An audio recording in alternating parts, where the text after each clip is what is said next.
బొంబాయి మిఠాయి, బూర్ మిఠాయి తమిళనాడు, పుదుచ్చేరి సర్కారు బ్యాన్ చేసింది.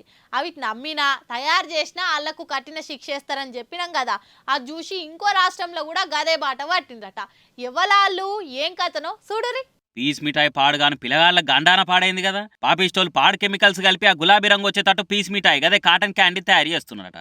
అందుకే ఆ పీస్ మిఠాయిని అమ్మొద్దు అని తమిళనాడు సర్కార్ నిషేధం పెట్టింది. కెమికల్ రంగులతోటి తిన్నోళ్ళ క్యాన్సర్ వచ్చే ఛాన్స్ ఉందని తమిళనాడు ఫుడ్ సేఫ్టీ ఆఫీసర్లు రిపోర్ట్ ఇచ్చారు. అది చూసి ఆంధ్ర సర్కార్ కూడా పీస్ మిఠాయి మీద పరీక్షలు చేయమని ఫుడ్ సేఫ్టీ ఆఫీసర్లకు ఆర్డర్ చేసింది. రాష్ట్రం అంతటా అమ్మే పీస్ మిఠాయి మీద శాంపిల్స్ తీసుకొని ల్యాబ్లో పరీక్షలు చేసి వాటి రిపోర్ట్ తోటి ఆంధ్రాలో దాన్ని బ్యాన్ చేసుడా అట్లనే ఉంచుడా అనేది డిసైడ్ చేస్తారట. లేకుంటే ఏంది అందులో రోడమైన్ బి అనే కెమికల్ కలిపి తయారు చేస్తున్నారట. ఆ కెమికల్ను పెద్ద పెద్ద ఫ్యాక్టరీలలో మాత్రమే వాడతారట.